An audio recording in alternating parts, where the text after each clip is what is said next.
This is Chinmay from Maker Clinic. Welcome back to my channel. Today I'm going to discuss how to assemble 350 or rather than that older engines, that is cast iron engines. Even if it is 350 or 500 doesn't matter. Most of the things are almost same. Older engines like 1990s, 94, 98, those engines were having completely different spare part list. Then the 2000 later on after 2000 say, or you can say 2003 or something like that, right? So improvisation company did, and they keep on doing this improvisation. You can say every after 1 month or 3 months or 6 months, we do not know. If there is a problem, then definitely you will be seeing improvisation. So this is the engine right now I'm working on. This is 350 engine. How to assemble the crankcase and how to work on the fasteners, and which is the fastener which where it should go. There is a sequence for that, right? How to fix up the crankcase gas packing, that is also important, because in newer engines it is not like that. You have to use the special adhesive rather than using the packings. This is the packing paper what we get for the older engines. Now it is very much important how do you handle these crankcase. So let's start with the workout, and I hope you will enjoy this video. So this is the crankcase, this is the older crankcase. These are drain plugs. I'm just going to fix up now only, instead of closing those vents or drain holes after complete assembly. I've used Teflon tape to avoid the leakage. Clean the crankcase thoroughly from inside as well. That's more important because dirt may damage your new crank or new bearings. Sometimes I prefer not to use torque wrench when I'm working on older engines, because there is a possibility that threads may get damaged. Even though I have checked all the threads are perfect, but still I don't know how much hardness is there. So I prefer to use hand tightening of those drain plugs or many of the nuts and bolts.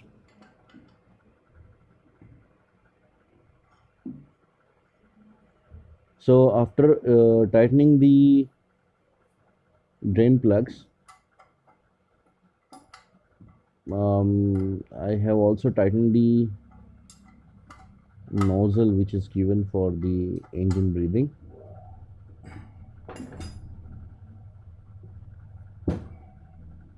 Of course, I have used Teflon tape over there also.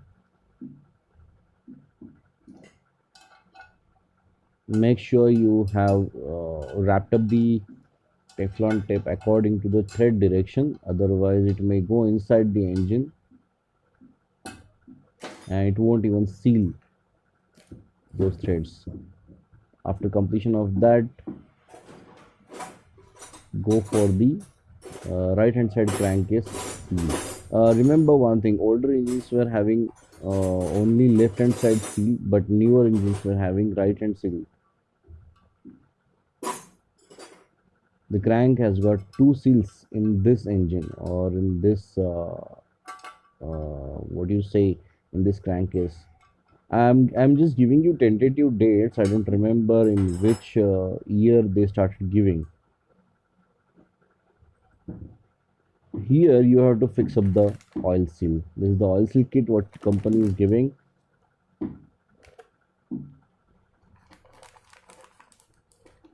Earlier in this in this 350 and 500 crankcase, they were giving no seals at all. There were only bush.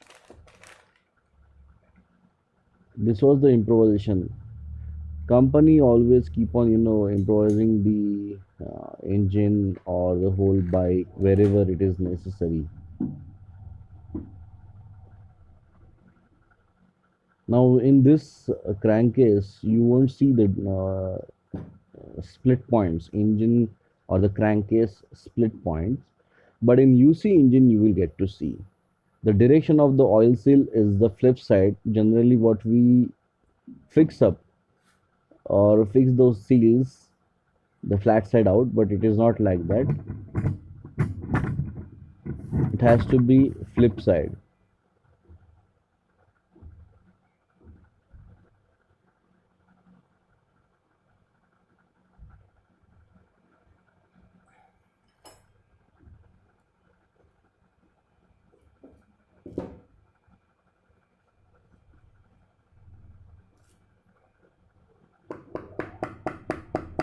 You have to use mandrel or polymer to hammer the or tap the oil seal. Don't hammer don't use any metal hammer. It's a aluminum crankcase, it may break, and you don't need so much of impact, so small impact will help the seal to go inside. It's a seal, not a bush where you need high pressure. So this is how I have covered fitting of seal. Now you have to put the crank inside, inside the crank chamber, but remember, right hand side crankcase, you have to you have to put the crank in right hand side crankcase. Don't forget to lube the or use the engine assembly lube for bearings. You must have seen my previous video how to apply and why to use the engine assembly lube. So just apply evenly on bearings, not only right hand side bearing but left hand side crankcase bearing as well, to avoid the damage. After applying, you have to apply the same on the crank, because there is a race, bearing race is there, so you have to apply it. Don't forget this distance switch, that is very important. Remember, the dropping of the crank has to be done on right hand side crankcase, not on left hand side. That is the sequence. If you do it wrong way, then you will damage the crank bearing.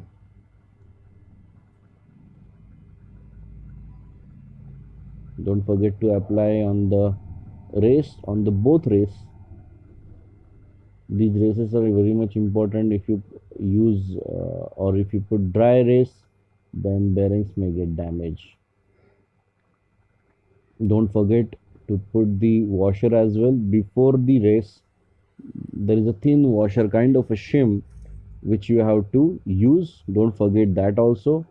Don't use any thicker shims, otherwise crank will get jammed. You have to keep on checking around the crank if whether the crank is rotating tight or smooth. I'll just put my camera properly. I have to drop the crank properly inside. It has got a specific taper. The race has got taper which guides the bearing properly while inserting the crank. Keep on checking around that the crank is rotating freely, free movement. Don't forget to clean the surface properly before inserting the left hand side crankcase. If there is any debris or RTV or something, then just clean it. And one more thing which I would like to mention over here, don't use any kind of adhesive to stick the packing. In older engines, if you do that, then there is no split points for the crankcase, which may while removing the crankcase or while opening the crankcase, you may damage the crankcase. In fact, there is no split point, so what will happen that you cannot use any force while opening the crankcase, while splitting the crankcase. So just don't use the adhesive. In newer engines, they have given the adhesive only rather than packing. In fact, there is no packing. And yes, split points are there. There are three split points in UC engine. So now it's time to okay, these are the two studs. These are basically dowel studs which guides the crankcase properly. This is a small dowel stud. It has got a specific diameter. Both the studs are having specific diameter which goes little bit tight. The smaller stud goes at the bottom, the bigger stud goes at the top. And these are the locations. There is no different location. These are the two locations for these particular studs, so don't forget that as well. And reason behind making this video is that the dowel bushes which are given for guiding the crankcase, but as well as guiding the packing properly. Otherwise, if you place the packing without these dowel bushes, then what happens basically when you try to put the crankcase, the left hand side crankcase, it doesn't cover the actual surface. So there is a possibility that you may have leaky engine. Top portion you have to cut because you don't require, that is inside the bore. Place the packing properly. I'll show you what happens if you don't use the bush. Now in this engine they have not given the bush, so I'm just using the uh, you know, I just got it later on. When I opened the engine it wasn't there. So this is the improvisation what I'm doing in this crankcase. These are two dowel bushes which are very important. Now you can see I can't, you know, move the packing. Now it's placed properly. These two studs are going to guide the crankcase, and those bushes, the dowel bushes are, or I mean those dowel bushes are for the packing guidance as well as for the crankcase. You know, these small points are very much important when you're working on the engine, and you should know that when and what they have done. Don't forget to put the seal on the left hand side crankcase as well.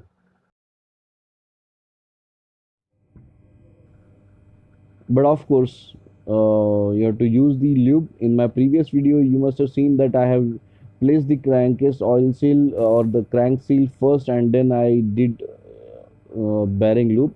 I just wanted to show you that you can do the I mean you can use the assembly lube even if you have the seal on that, because it has got a nozzle. The tube has got nozzle. But right now I do have accessibility to, you know, use the engine assembly lube, so I'm just applying it first before putting the crank seal.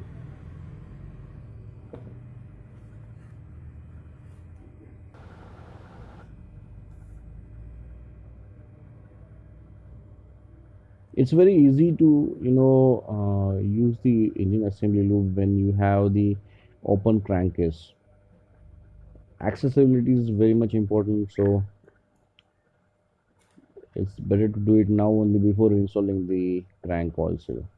Just apply it evenly, firmly, so it will not damage the crank seal or the, I'm sorry, bearings.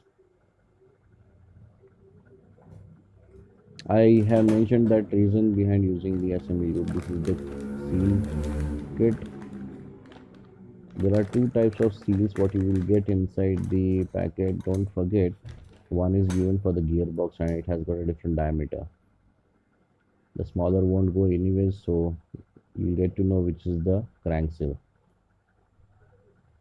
You can't fix it. I mean, it's not a hand tight or hand fix, of course, but you will have to guide the seal before installation. So after that, you can use the tap. I mean, you can do the tapping on the seal, and you can fix up the seal, or you can do it on the press machine as well.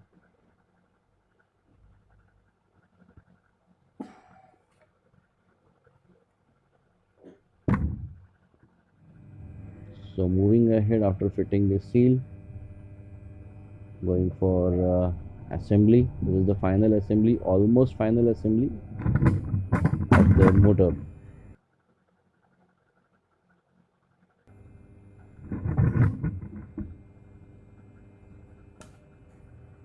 You just have to drop the crankcase on the crank, and those studs will guide the crankcase as well. You don't need to use any metal hammer while fitting the left hand side crankcase. Just you can use mallet or you know, some polymer, or even if it is like wood or something, that's fine. I have used over here Delrin, and I have also used 3 kg rubber mallet, and it has got, it's a ball, it's a bearing basically, ball bearing hammer or the mallet, ball bearing mallet. It's a 3 kg mallet, but I am not applying too much of force. Just gentle tapping is fine. Okay, go.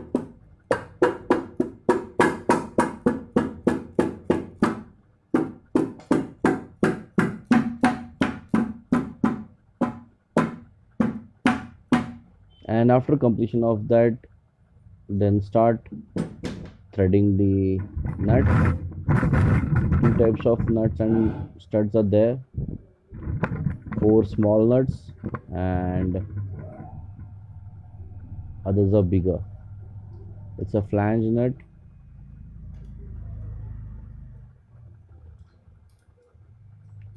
I have given here I have given hand torque only. If you're skilled, then hand torque is fine. Otherwise, you can use torque wrench. I try to not to use torque wrench in older engines because I always have a fear of slippage because of the metal quality. Because of the temperature, metal also gets changed. This is a smaller, sorry, bigger stud, and this is a smaller stud. These are the guiding studs. You have to tap gently inside the hole. You don't need metal hammer. Don't use at all. In fact, so it will not damage the stud as well as the threads because you have to use that for tightening the crankcase as well. These are the two locations. You cannot change the locations because the diameter is completely different than other locations.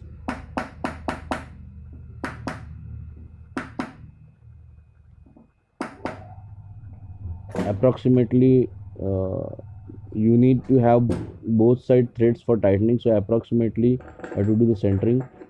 Keep on checking around whether the rotation is free or not, crank rotation. Otherwise, if it is jammed, then that means there is something wrong in the motor while fitting. I'll just put up small studs first, check the length and go according to that because one stud is different.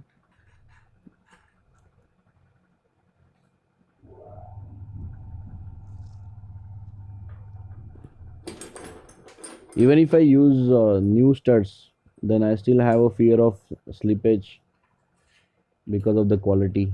So I prefer to go for hand torque. So this is how we have completed the second motor. This is 5-speed motor, and earlier when I did my engine assembly loop video, it was a 4-speed motor.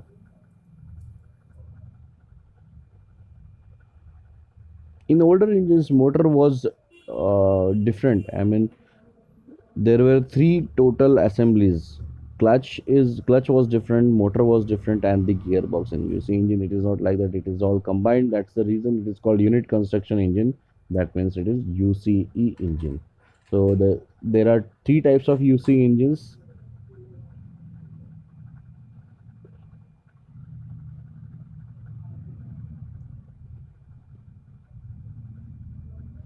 In this assembly, I don't need to think about if or whether the packing is you know having off surface or something. Not at all, because as I mentioned, don't forget to put the dipstick, all the or just close all the holes and vents so the dirt will not go inside. That's the reason that I'm installing it now only.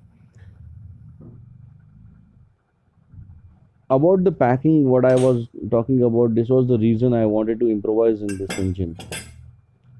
If you miss the surface, then there is a huge possibility that you may have a leaky engine.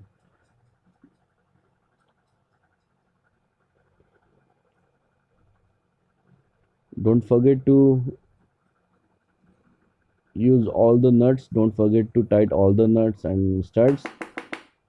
Make it in center if it is off center. Of course, that is approximation, not I'm saying that you have to calculate.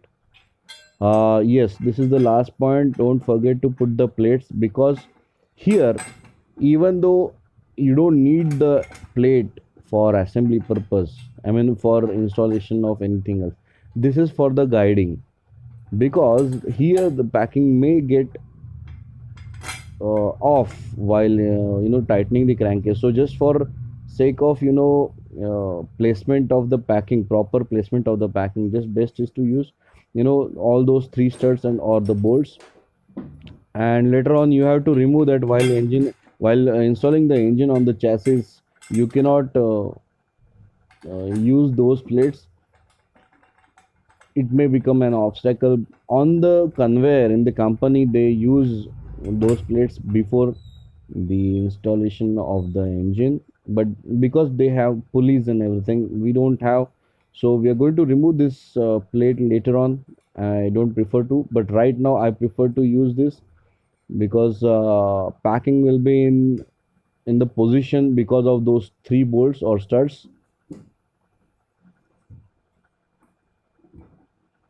So all the holes will be in proper placed. Check the rotation again, keep on checking around, don't forget that.